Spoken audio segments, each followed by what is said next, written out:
안녕하십니까? 2023년 11월 26일 설교 복귀 시간입니다. 오늘은 교회력 마지막 주일입니다. 교회력이 대림절부터 시작하잖아요. 성탄절 전 네 번째 주간을 대림절이라고 합니다. 보통 11월 마지막 주일이나 12월 첫 주일부터 대림절이 시작합니다. 성탄절이 무슨 요일이냐에 따라서 좀 달라져요. 2024 이어지는 교회력의 마지막 주일입니다. 53주가 있었네요. 주일 예배 잘 들으셨겠죠? 저는 교회는 하나님의 충만하십니다. 라는 제목으로 설교했습니다. 여러분들 그 화면에 어, 그 제가 글씨 쓰는 거 말고 제 영상, 동영상 바로 위에 제목이 나와 있습니다. 설교 시작하면서 앞부분에서 두 단어가 중요하다고 얘기했습니다. 하나는 에클레시아이고 다른 하나는 기억하시나요? 음, 플레로마, 플레로마입니다. 제가 그리스어로 쓰진 않겠습니다. 그리스어가 제 손에 딱 익힌 게 아니라서 그걸 쓰려면 그리듯이 합니다. 플레로마예요. 에클레시아 두 단어입니다. 이 두 단어 모두 사실은 그리스 로마 문명권에서 사용하던 겁니다. 에클레시아가 그 아테네의 민회를 가리킨다고 말씀드렸어요. 그 사도행전 19장에서 바울이 에베소 교회에서 당한 그 어려움의 어려움에서 나온 단어예요. 그 지금 설명이 지금 그 문장이 좀 정확하지 않았습니다. 에베소 교회 뭐 그 당시는 뭐 교회라고 할 수 없죠. 에베소 지역에 전도하다가 거기 이제 그 민중들에 의해서 이 바울 일행이 거의 이제 그 뭐 왕따라고 해야 되나요? 아니면 린치 당하고 그 죽을 하여튼 뭐 돌에 맞아 죽을 정도 형편에 떨어졌습니다. 그 치안이 극도로 불안하게 됐죠. 로마 그 관리들은 치안을 가장 중요하게 생각했습니다. 그 질서를 중요하게 생각한 거예요. 근데 그게 무너지면 로마 체제가 부정당한다고 생각해서 무슨 일이 있어도 치안과 질서는 유지하려고 했습니다. 네, 거기에 연관된 여러 가지 뭐 그 개념들도 있어요. 뭐 팍스 로마나 이런 표현들이요. 그래서 서기장이 그 민중들에게 얘기합니다. 제가 설교 시간에 한 걸 지금 여기서 반복할 필요는 없죠. 근데 이 핵심이 이겁니다. 당신들이 불만이 있으면 민회에 가서 정식으로 문제 삼아라. 민회. 그렇게 서기장이 그 에베소에 있는 민중들을 설득시켜요. 민회라고. 그 민회라는 단어의 그리스어가 에클레시아입니다. 근데 오늘 설교 본문에 나오는 에클레시아는 또 교회로 번역이 돼요. 그러니까 바울이 그를 구분해서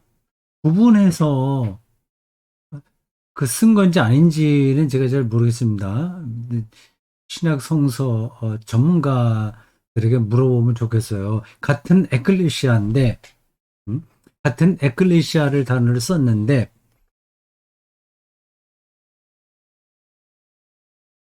아, 잠깐요. 제가 지금 그걸 약간 혼동해서 얘기를 했군요. 사도행전에 나온 그 에클레시아는 이제 바울이 쓴 단어 아니죠.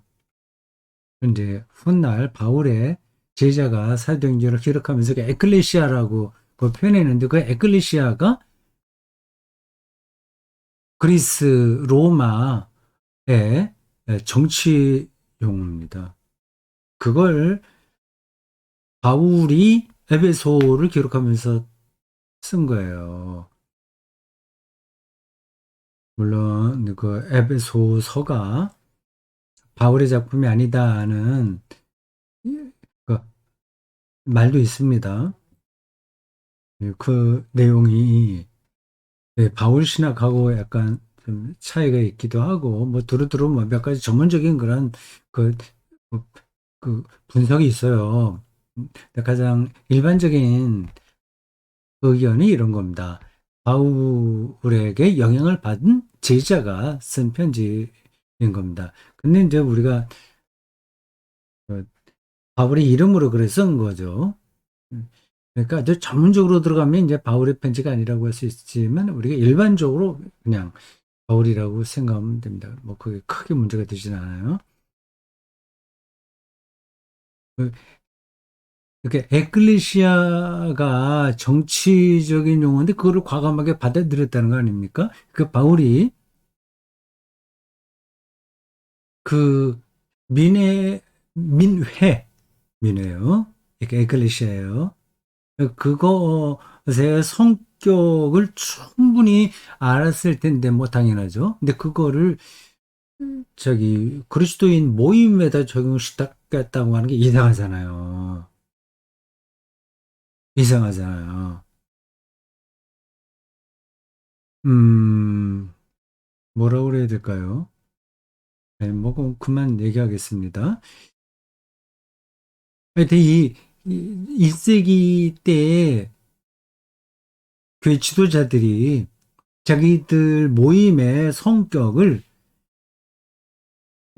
자기들의 종교적 전통과 연관되어 있는 유대, 아, 유대 회당이 아니라 그리스 로마 전통인 에클레시아에서 찾았다는 겁니다.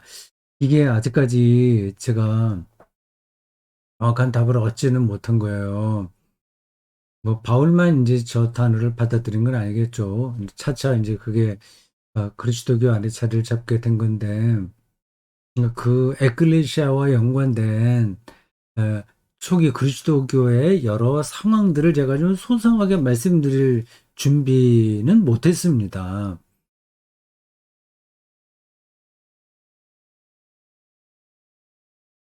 근데 에클레시아라는 이 저 단어를 바울이 당연히 정치계에서 쓰이는 용어인데도 불구하고 받아들였다는 말은 자기들 모임을 정치적인 모임으로 규정한 건가? 혹시 그렇게 생각할 수 있잖아요. 이제 그건 전혀 아니란 말이에요. 그 아니에요. 근데 일반적인 용어를 끌어다가 종교적, 그, 신앙적인 용어로, 재해석한 겁니다. 재해석? 혹은, 뭐, 토착화라고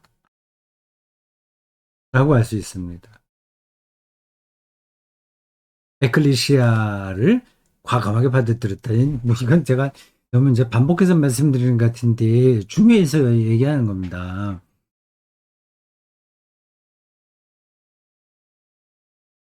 이제 저기서의 핵심은 그 회당과의 변별력입니다. 회당은 건물을 중심으로 한 조직을 이야기한다면, 에클리시아는 어느 때, 어느 모여라. 영주가 얘기하면 거기 모이는 거예요. 아테네 시민들이 모이는 거예요. 그래서 직접, 뭐죠? 아, 그걸 뭐라고 그러죠? 간접 정치가 아니라 직접 정치인가? 뭐 그런, 제도였습니다. 그 핵심은 요거예요. 회당처럼 어떤 건물, 어떤 조직, 여기에 포커스를 두는 게 아니라 그냥 모임 자체에 포커스를 두는 겁니다. 그게 에클레시아가 말하는 핵심이에요.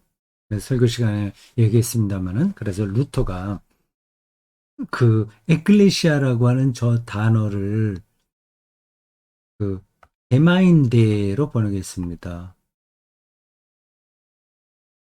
게마인데. 네, 영어로는 이제 커뮤니티라고 얘기할 수 있죠. 이, 이, 네, 그 차이만 이제 이해하시면 되겠습니다. 유럽 교회, 여기 플레로마를 말을 하다가 충만함이 뭐냐, 이런 것들을 설명을 하면서 유럽 교회는 거의 죽었다. 뭐 그렇게 비판하는 사람들이 많이 있다고 말씀드렸어요. 예, 그들의 눈에는 사람들 교회 많이 모이고 좀 왁자왁자하고 뭐 선교사도 많이 보내고 교회당도 계속 짓고 뭐 그런 일들이 있어야 교회가 살았다고 할 수 있는 거지. 또 충만하다 이렇게 얘기할 수 있는 거지. 유럽 교회 보니까 너무 잠잠하다. 예, 그래 비판합니다. 예, 뭐 유럽 교회가 현재도 바람직하다 저렇게 생각하지는 않습니다. 그렇다고 해서 우리가 또 잘났다 이렇게 말할 수도 없어요. 근데 그 유럽 교회와 한국 교회 관계는 더 이상 말씀드리지 않고요. 그 제가 요 대목에서 말씀드리려고 했던 것은 그렇지 그 충만하심 플레로마라고 하는 거를 이 겉으로 드러나게 뭐 꽉 많은 것들이 모여 있는 뭐 그런 쪽으로 생각하면 안 된다 이거죠. 양쪽으로 생각하지 말고 질적으로 생각해 보자 합니다. 이제 비유적으로 서울과 농촌을 얘기했어요. 서울은 정말 충만한 것 같잖아요. 다 사람들 모여 있잖아요. 사람만 모이는 게 아니라 건물도 대다수가 거기 있고 모든 그 회사의 본사들이 다 서울에 있죠. 사람도 그렇고 뭐 경제 문제도 그렇고 뭐 문화, 예술에 이르기까지 모든 것들이 서울 중심으로 돼 있습니다. 그러니까 거기에 충만한 것 같아요. 그런 쪽으로만 보면 거기 충만한 건 맞습니다. 관점을 다르게 가져야 된다. 그러면 충만하다고 하는 게 뭔지 좀 다르다고 하는 겁니다. 비유적으로 이제 말씀드리면서 농촌을 얘기했어요. 거기 이제 차도 많이 없고, 부자도 별로 없고, 건물도 별로 없고, 카페도 별로 없지만 대신 거기는 흙도 많고, 어, 그 곤충도 많고, 다른 게 더 많은 게 많은 거죠. 어떤 게 더 생명 충만한 거냐. 제가 꼭 농촌은 무조건 좋고, 도시는 무조건 나쁘다는 뜻으로 이렇게 말씀드리는 게 아니에요. 이, 이, 이 세계를 어떤 시선으로 보느냐에 따라서 달라지는 거죠. 우리는 양쪽으로 보는 게 아니라 질적으로 보는 거죠. 하나님을 통해서 우리가 생명이 충만하다는 것도 양적으로 보는 거 아니잖아요. 부자가 되거나, 뭐 권력을 얻는다거나, 뭐 장수한다거나, 이런 거를 얘기하는 거 아니잖아요. 우리의 영혼이 풍요로워지는 것을 우리는 생명이 풍요로워진다, 이렇게 얘기하는 거 아니겠습니까? 아니, 이런 말들이 현대인들에게는 좀 먹히지 않을 수 있고요. 젊은 사람들에게는 뭐 귀신, 뭐 신하라 까먹는 소리다 생각이 될 겁니다. 근데 뭐 그건 뭐 젊은 사람들이 그렇게 한다고 하는 건 뭐 어쩔 수 없어요. 그런 시대가 됐으니까. 근데 그리스도인들만이라도 정말 충만한 게 뭐냐 하는 것에 대해서 바르게 생각을 해야 되죠. 그 괜찮아요. 교회가 좀 작아지는 거 아까 유럽 교회 얘기했는데 우리가 유럽 교회처럼 뭐 교회가 좀 텅 빈다고 하더라도 뭐 유럽 교회라고 해서 늘 텅 비는 건 아니에요. 예배 출석이 좀 이렇게 우리와 같지 않다고 하는 건데 그것도 물론 좋은 건 아니죠. 그렇다고 해서 그렇게 실망할 것도 없습니다. 뭐 흔한 이야기로 뭐 창조적 소수자, 뭐 크리에이티브 마이너리티라고 얘기하잖아요. 그러니까 하나님을 다르게 이해하고 믿고 따르는 사람들은 늘 소수자입니다. 소수예요. 이거는 이제 더 성경적인 언어로 바꾼다 하면 남은 자예요. 남은 자.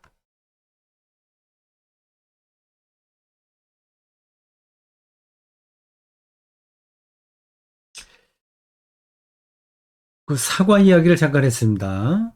성경에 나오는 이야기들을 그냥 정보로 알아듣는 거하고 실제로 그것을 아는 거하고는 다르다를 말하다가 그 사과를 얘기했습니다.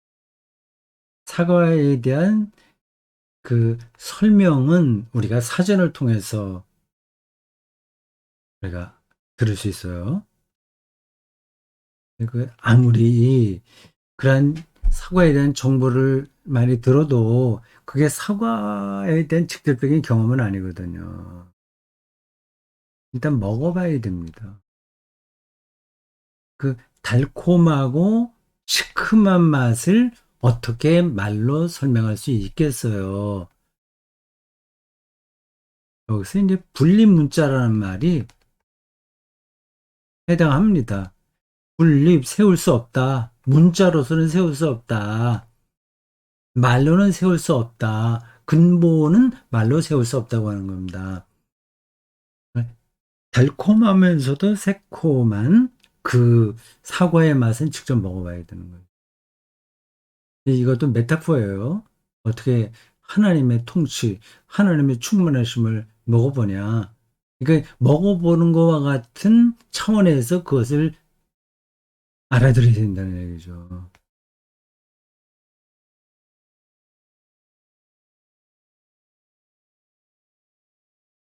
성경에 그런 이야기들이 뭐 한두 가지입니까? 이게 좀 답답한 거예요. 제 개인적인 생각으로 답답한 거예요. 그래서 입으로는 그 성경에 있는 고상한 언어들을 막 쏟아내긴 하는데, 그걸 정말 먹어보고 그런 이야기를 하는 건지, 아니면 들은 정보를 그냥 쏟아내는 건지, 그게 이제 정확하지 않을 때가 있습니다. 그게 뭐 한두 가지가 아니죠. 하나님이 창조하셨다고 할 때, 무로부터의 창조라고 하잖아요. 없음으로부터의 창조예요.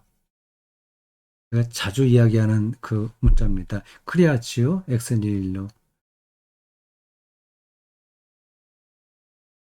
크리아치오 엑스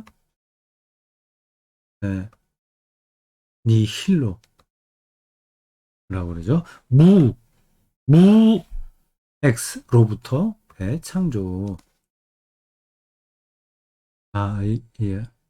하나님께서 창조한 세상이 왜 이렇게 아름답냐? 참 아름다워라. 야외에 나가서 그런 자연의 아름다움 보고 하나님을 높이 찬양하는 거. 이거 틀린 이야기는 아니에요. 근데 그런 것들은 다른 자연주의자들, 자연을 좋아하는 사람들은 다 느끼고 있는 것들입니다. 나쁘거나 틀렸다는 이야기가 아니라 성서가 이야기하는 그 하나님의 창조는 그보다 더 깊다는 거예요. 그거를, 그거를 눈치채지 못하고 세상이 얼마나 아름다우냐, 뭐 그런 것들을 여러전에 식구를 끌어다가 설명을 하고 또 자기 개인적으로 경험했던 아름다운 경험들을 뭐 그럴듯하게 사람들에게 얘기해서 사람들이 감동받으면 되는 것처럼 생각할 수 있습니다. 이 무로부터의 창조를 우리가 이해하려면 이제 창조 개념의 첫 번 단추거든요. 그래, 창조의 보존, 창조의 완성까지 그래서 이어지는데 그 창조와 종말까지 이어지는 거예요. 그 창조에 대한 문제는 종말에 대한 이야기하고 같습니다. 그 창조와 종말은 한 덩어리예요.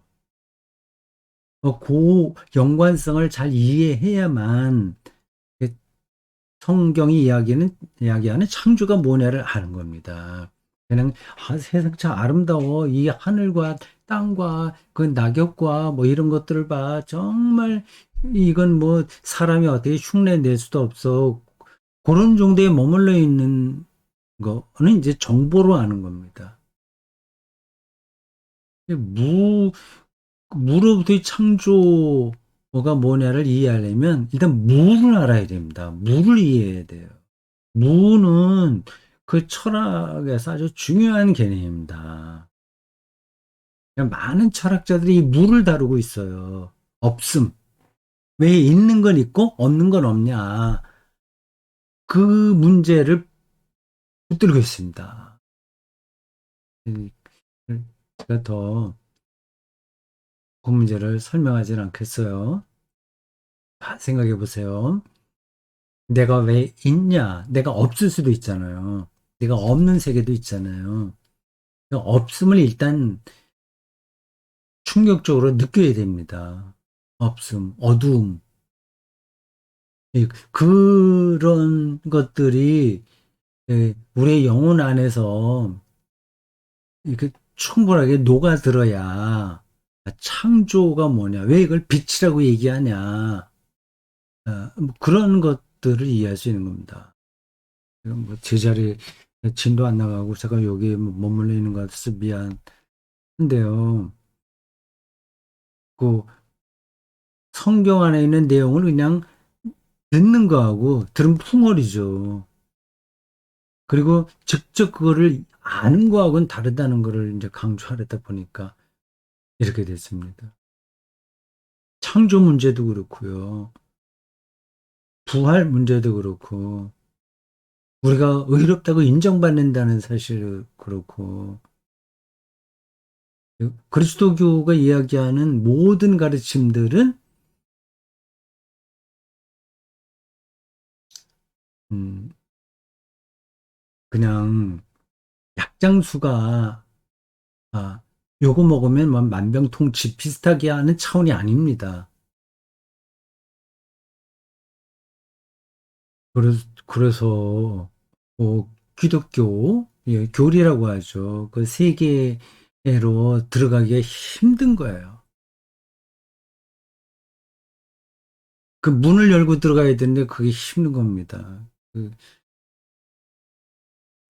그래서 많은 신학생들과 또 목사들이 성경을 정보의 차원에서 신자들에게 잘 전달할 줄은 아는데 그게 실제로 뭐냐 하는 것을 먹어보지 못한 상태에서 말하는 거기 때문에 그는 아, 정보에 불과하다 여기입니다. 양자역학 얘기했습니다. 이게 어떤 말할 때 나왔냐 하면 이겁니다. 그 기독교의 방식으로 세계를 보는 것은 완전히 다르게 본다는 거예요, 세계를. 예?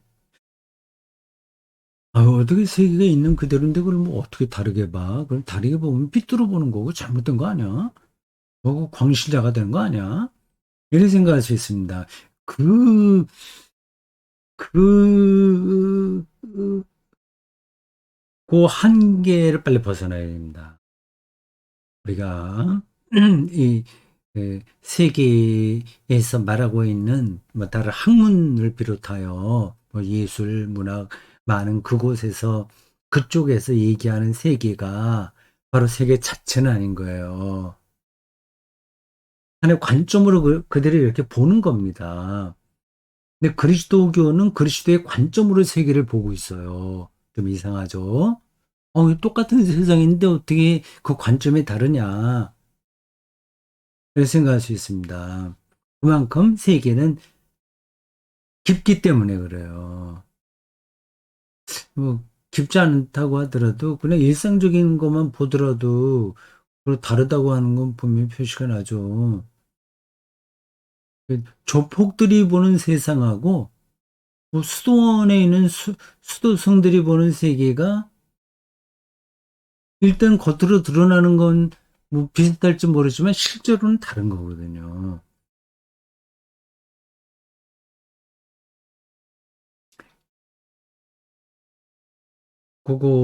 요 문제는 이렇게 한두 번 제가 말씀드려서 전달되지는 않을 겁니다.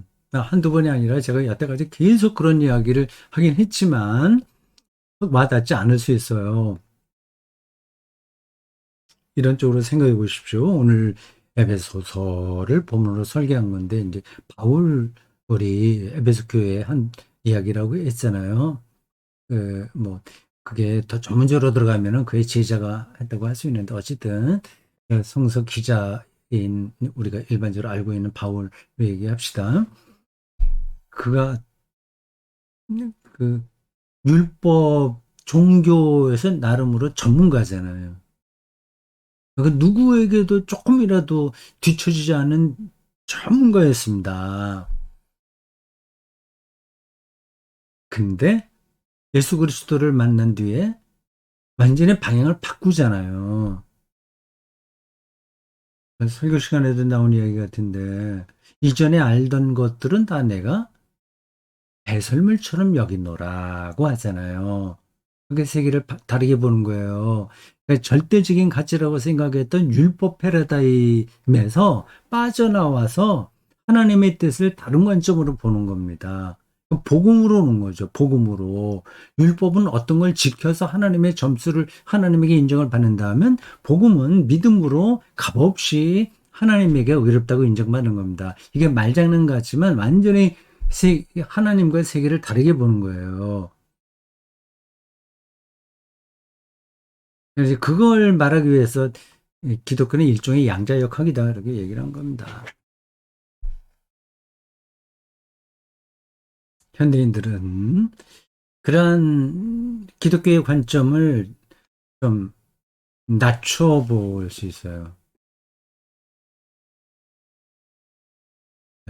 특히 이제 진화론에 근거하여 기독교의 창조론은 우습다, 잘못됐다 이렇게 얘기합니다. 물론 창조론을 잘못 전하면 물론 잘못된 거예요. 진화 자체를 부정하면 그건 이제 창조의 의미를 잘못하는 거죠. 근데 그렇다고 해서 이 진화 생물학을 절대화하는 것도 큰 오류입니다.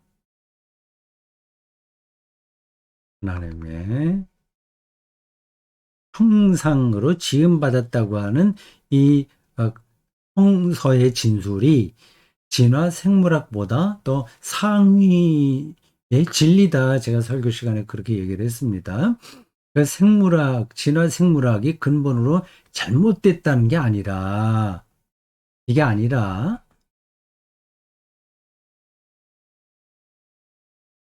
성경이 보는 인간은 진화 생물학에 묶이지 않는다는 뜻입니다.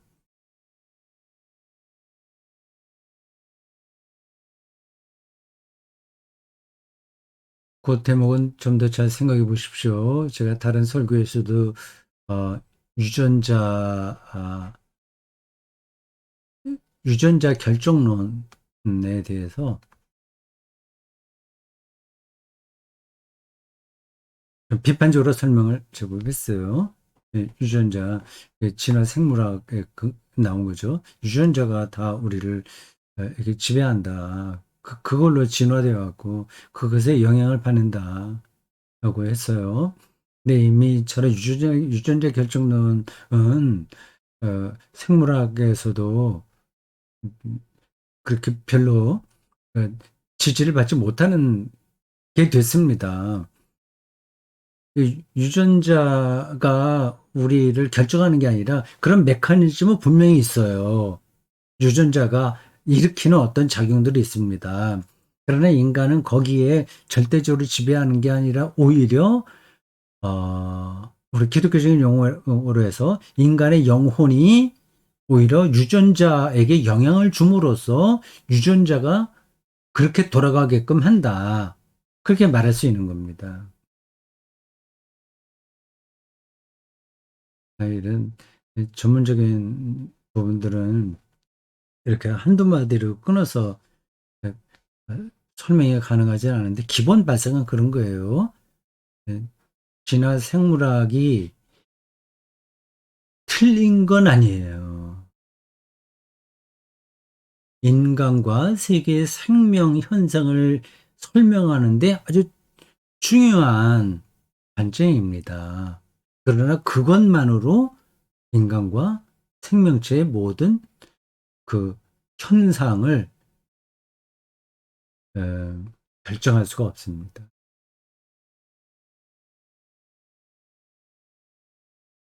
네, 그런 점에서 저는 아주 오래전에 에,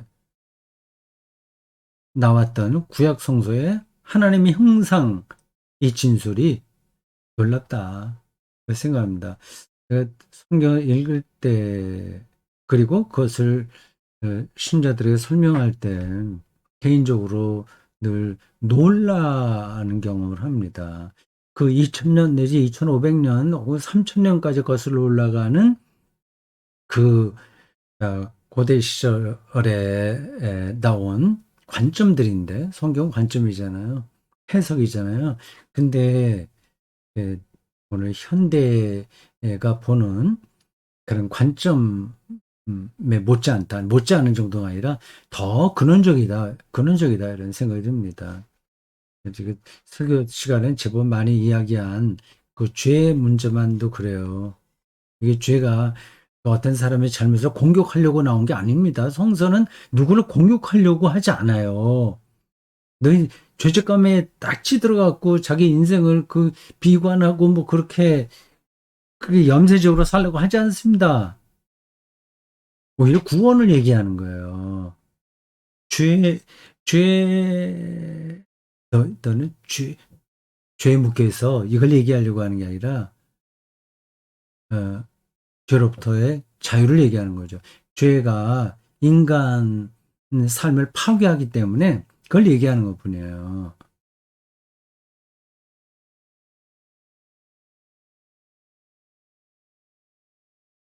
그 성경의 기본에 깔려 있는 그 죄를 중심으로 한 인간 이해도 이게 그냥 정확하잖아요.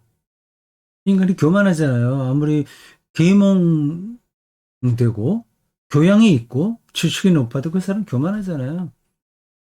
그 겸손한 척 하면서 교만하잖아요. 전 뭐 저에게도 그런 게 있습니다. 그걸 극복을 못 해요.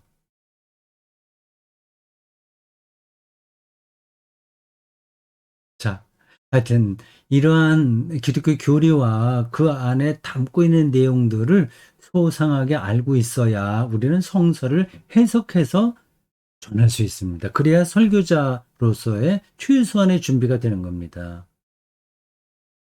네, 그런 단계에 가려면 철학과 인문학 그리고 기독교 교리 전체에 대한 이해가 깊어져야죠. 그런 거 없이 하게 되면 약장사가 되든지 도덕군자가 되든지 교장 선생이 훈하나 하든지 아니면 마음씨 착한 그, 그, 어, 이- 그, 뭐, 이웃집 아저씨가 뭐, 위로하는 힐링 캠프가 되든지 그 정도에 머물게 됩니다. 성경은 그 차원이 아니에요. 화두 붙들기라는 얘기를 했습니다. 그러니까 죄의 관점으로 인간을 보게 되면 내가 어떻게 죄로부터 자유로워지냐 하는 것을 삶의 중심으로 잡을 거 아니에요. 그게 화두입니다. 내가 자유로워지는 거잖아요. 그냥 억지로 되는 게 아니잖아요. 자유가. 그러니까 그리스도교 신앙에 깊이 들어가려고 노력하겠죠. 이 화두라고 하는 말은 이제 불교하고 연관되는데 뭐 불교 용어이긴 하지만 우리 기독교적으로도 꼭 필요한 겁니다. 깨어 있으라라는 말이라든지 구원을 이루라라는 말이든지 뭐 그런 말들이 다 화두와 연관되는 거예요. 그거를 중심 주제로 삼고 있는 거니까요. 하나님에게 예배하고 어, 하나님의 말씀을 듣고 거기에 집중해라 하는 거는 다 화두 하는 거예요. 화두 삼는 거죠. 그 관점에서 본다면 내가 죄로부터 얼마나 자유로운 존재가 되냐 하는데 자기 삶에 무게를 둔다면 뭐 권력자들 아니면 뭐 부자들 이런 거 부러워하겠어요? 한국, 대한민국은 일종의 어, 정치, 과잉에 들어있습니다. 너무 정치적으로 어, 이렇게 민감해 있어요. 거기서도 조금 한 발 물러날 필요가 있습니다. 내가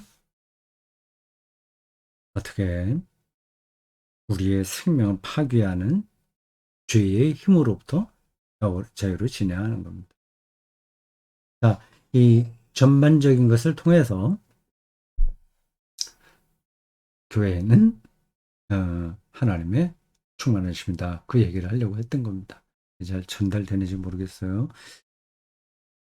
자, 다음 주부터 이제 대림절이 시작합니다. 잘 지내십시오. 여기까지 하겠습니다.